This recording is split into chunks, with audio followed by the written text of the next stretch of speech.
Brother got engaged on a Saturday in October, and by Sunday morning, my dad had already called me 3 times asking how much I could put toward the venue. Not congratulations, not can you believe it, just how much. I remember sitting in my apartment in Austin, still in my pajamas, staring at my phone after the 3rd call. I told him I'd think about it. I always told him I'd think about it. And then I always said yes, because that's what I did. That's what I had always done. My name is Claire. I'm 31 years old. I'm a senior project manager at a mid-sized tech firm, and for the better part of 6 years, I was the reason my family didn't fall apart financially. Not because anyone asked me to take that role. Not because we sat down and had some formal conversation about it. It just happened. The way a lot of things in dysfunctional families just happen. Gradually, then, all at once, until one day, you look up and realize you've been carrying something that was never yours to carry. My brother's name is Joel. He's 28. He has never in his adult life held a job for more than 8 months. Not because he can't find work. He's smart, actually. Probably smarter than me in certain ways. But because he gets bored, or the manager is unfair, or the hours don't work, or some other reason that always sounds legitimate in the moment and always turns out to be an excuse 6 weeks later. My parents have never once pushed back on this. My dad especially. Joel is the kind of son my dad always wanted. Easygoing, funny, the guy everyone likes at a barbecue. He coached Joel's Little League. He drove 4 hours to watch Joel's college intramural basketball games. When Joel got his first DUI at 23, my dad paid the lawyer fees and told my mom it was just a phase. I graduated college a semester early, moved to Austin, got a job, and started sending money home within 4 months because my dad had gotten laid off and my mom's part-time bookkeeping work wasn't covering the mortgage. I told myself it was temporary. It was not temporary. Over the next 6 years, here is what I paid for, in whole or in part, my parents' mortgage gap when my dad's new job paid less than the old one. Joel's car insurance after his second accident. Joel's security deposit when he moved into an apartment in Nashville with friends who, predictably, stopped being friends 6 months later. My mom's dental work that insurance didn't fully cover. A family trip to Myrtle Beach that my dad suggested, and then, somehow, I ended up financing. Joel's rent for 4 months when Nashville fell apart and he moved back home. My parents' water heater. Joel's move to Phoenix. I am not listing all of this for sympathy. I'm listing it because I need you to understand the context. Because without the context, what happened at the engagement party sounds like an overreaction, and I need you to know that it wasn't.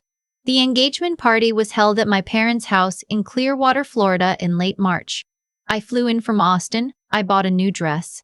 I brought a bottle of wine that cost more than I should have spent and a card with a check inside because Joel's fiancée, her name is Brooke, is actually a genuinely sweet person who I don't blame for any of this, and I wanted to do something nice for her.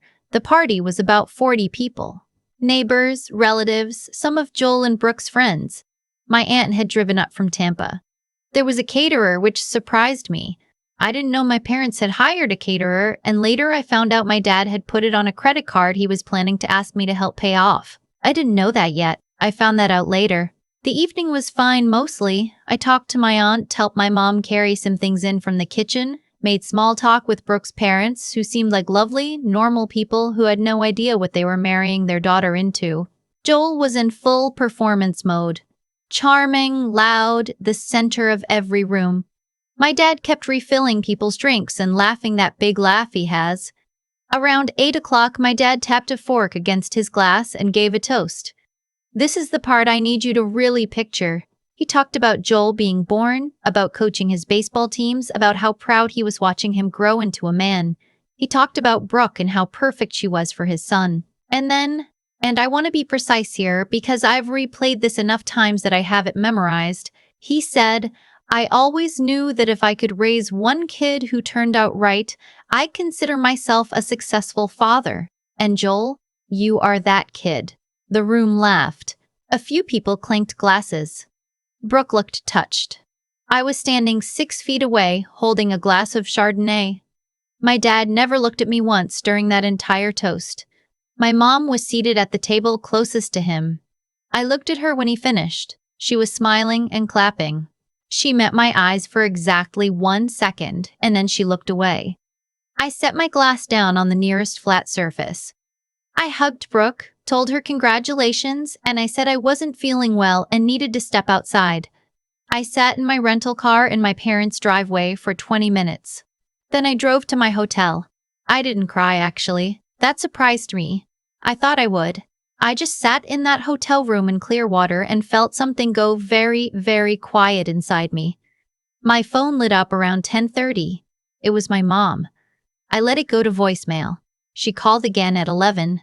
I picked up. She didn't mention the toast. She asked if I was okay, if I was feeling better. I said I was fine. She said, "Okay, good." And then, genuinely, without any apparent awareness, she said that the caterer bill had come out higher than expected and asked if I could help cover the difference.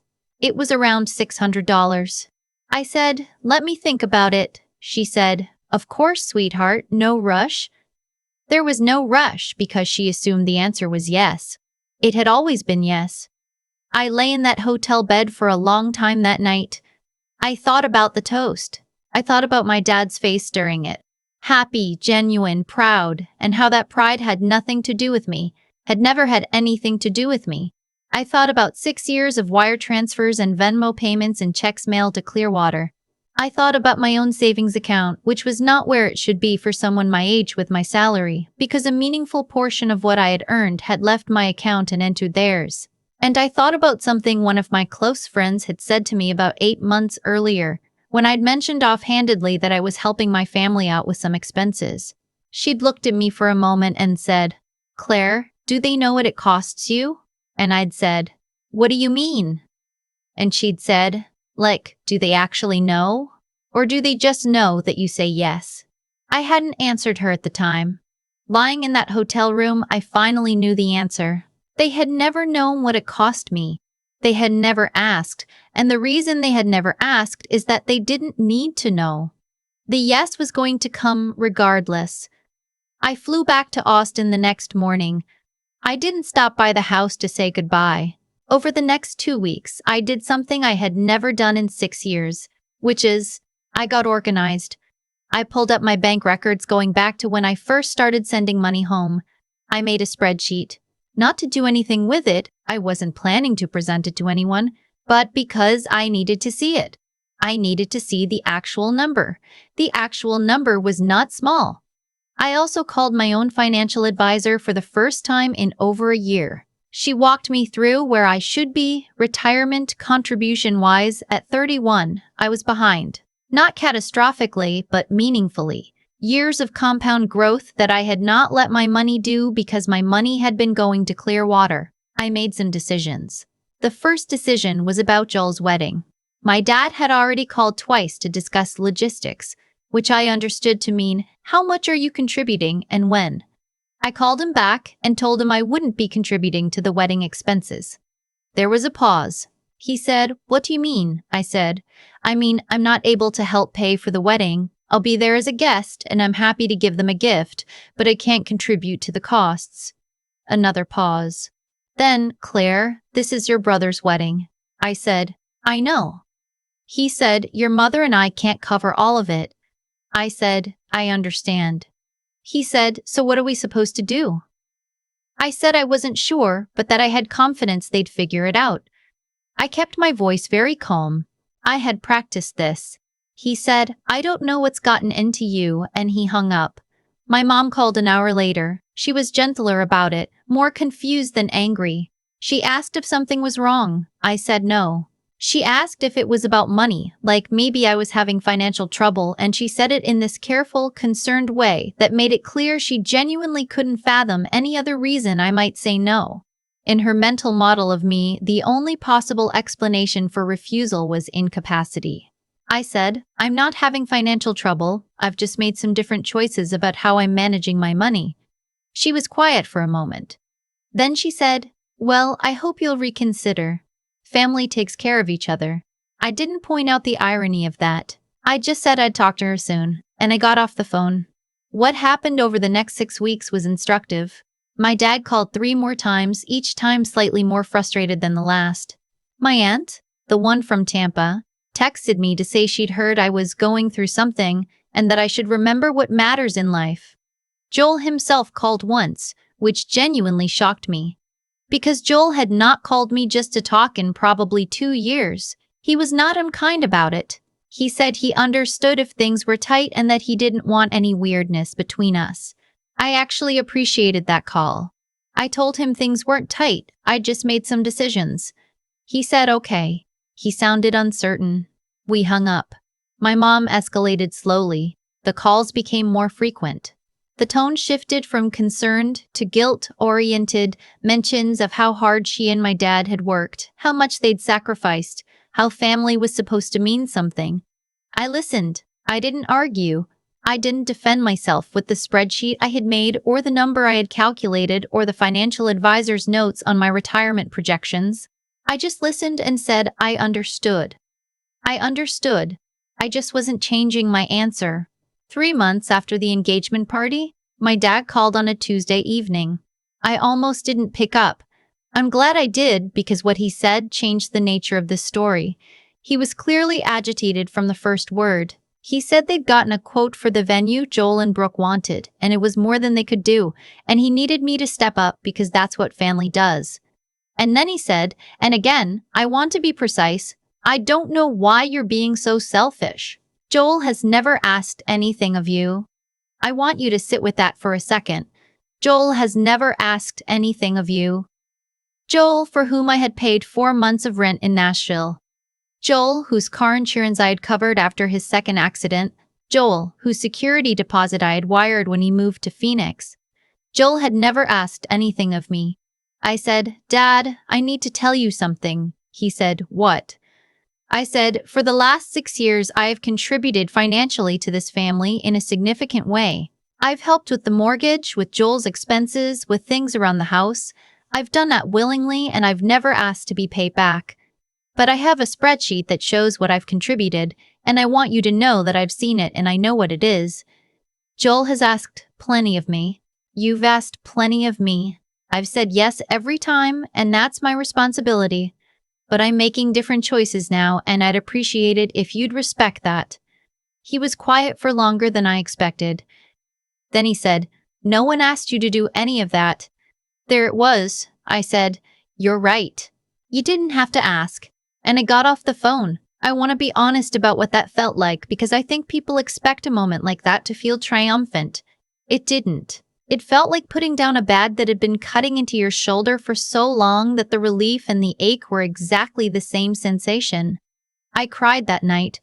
I'm not embarrassed about that. I cried for a while, actually, and it wasn't about the money. It was about the toast at the engagement party. It was about my mom looking away. It was about 6 years of yes. It was about being 31 years old and realizing that the family story I had told myself, that they loved me even if they didn't always show it, that the transactions were just practicalities and the love was underneath, had a different ending than I'd written. I stopped all financial support completely after that call. No more contributions to the mortgage gap. No more helping with Joel's expenses. The standing Venmo arrangement I had with my mom for household things, I stopped it. I also called my financial advisor and maxed out my IRA contributions for the year and set up automatic contributions going forward. I started actually using the employer 401k match I'd been leaving on the table. I recalculated what I could put toward my own savings monthly, now that my monthly outflow had changed. It was not an insignificant amount of money. My parents' calls became more intense. My mom switched from guilt to something that sounded more like warning. She said things like, I hope you don't regret this, and there may come a time when you need us. I didn't respond to those with much, because I had thought about them. I had thought about whether I might need them someday, and I had concluded that the version of support they offered had always been conditional on my financial compliance, so the loss felt more theoretical than real. About 5 months after I stopped, something happened that I hadn't fully anticipated. My dad's hours got cut at work. Not a layoff, but reduced hours, which meant reduced income, which meant the mortgage payment became genuinely difficult. I knew this because my mom told me. She called on a Friday afternoon and she explained the situation and she asked if I could help bridge the gap. Just temporarily, just until things stabilized. I said no, she cried. Not quietly. She actually cried on the phone, and it was one of the harder things I've sat through, because my mother crying gets to me in a way that I can't entirely logic my way around. I said I was sorry she was in a hard situation. I said I hoped they were able to find a solution. I meant both of those things. She said, I don't understand who you've become. I thought about that for a long time afterward. I thought about whether she was right, whether I had become someone different, someone harder or colder or more closed off. And I decided, no. I had become someone who understood the difference between love and transaction. Those things had been so tangled up in my family for so long that I hadn't been able to see them separately. The money felt like love because it was the currency through which love was expressed. If I gave, I belonged. If I withheld, I was failing.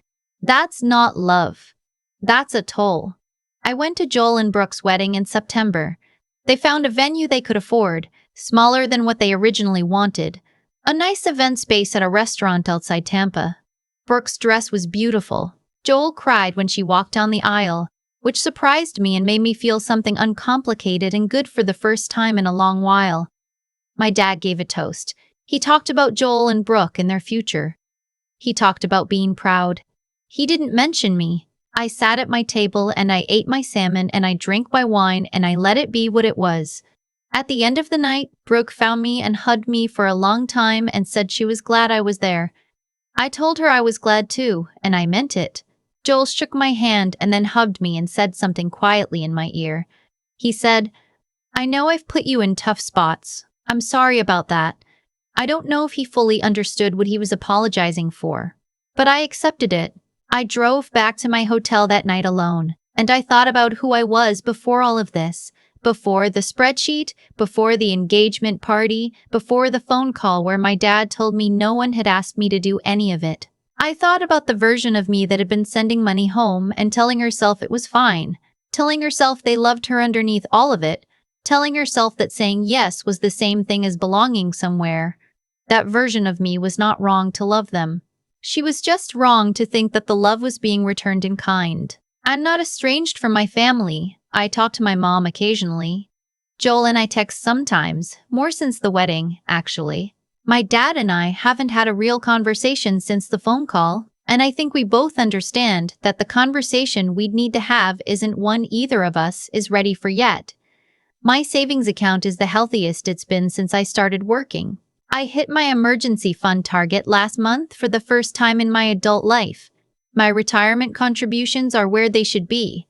These are not exciting sentences, but they represent something I didn't have before, which is a financial foundation I built entirely for myself. I don't tell this story because I want anyone to feel sorry for me, or because I want to be validated, or because I think I handled everything perfectly. I didn't handle everything perfectly. There are things I would do differently. I would have had certain conversations sooner. I would have been clearer about limits earlier. I would have asked myself the question my friend asked me a lot sooner than I did. But I'll tell you what I know now, that I didn't know then. You can love people and still say no to them. Those two things are not opposites. Saying no to someone is not the same as abandoning them. Sometimes it's the only honest thing left to do. And when someone tells you, directly or indirectly, in a toast in front of 40 people, that you were never really the point, the most powerful thing you can do is believe them. I've thought a lot about cause and effect since all of this happened. Not in some abstract way, I mean specifically, mechanically, the way one thing leads to another and then another until you end up somewhere you couldn't have predicted when you started. My dad didn't set out to lose his daughter's financial support. He set out to give a toast at an engagement party. He said what he actually felt, probably for the first time in a long time, and what he felt was that Joel was the child he'd always wanted and that raising one kid right was enough. He wasn't calculating. He wasn't trying to hurt me. He was just being honest. And that honesty, the real kind that comes out when people stop managing their audience, told me everything I needed to know about what my role in that family had actually been.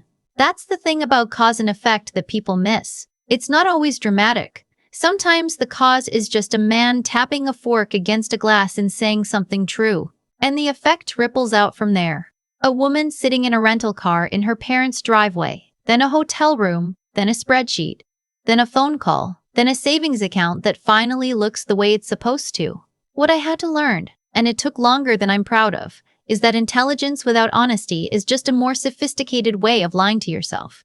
I am reasonably smart. I could construct a dozen reasons why what I was doing made sense. Family loyalty, temporary circumstances. They love me, they just don't show it well. I told myself all of those things for 6 years. None of them were stupid arguments. They were just wrong, and I kept making them because being right about a painful thing is harder than being smart about a comfortable one. The moral part, the part about what was right, I actually understood earlier than I admitted. It was not right for one person in a family to carry the financial weight of everyone else while being told in 100 small ways and one very public, large one, that she didn't quite measure up. I knew that.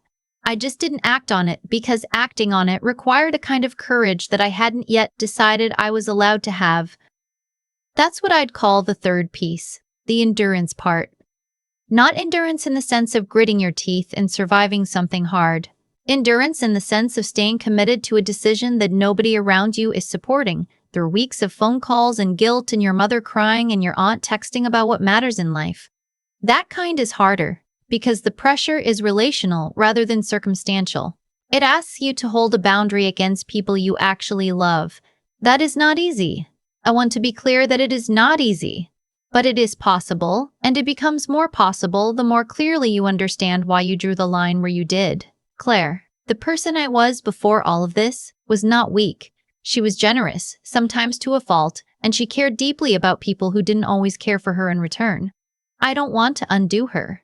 I just want her to know that the love was always real and the transactions were never the same thing as the love, and she was allowed to know the difference. You are allowed to know the difference.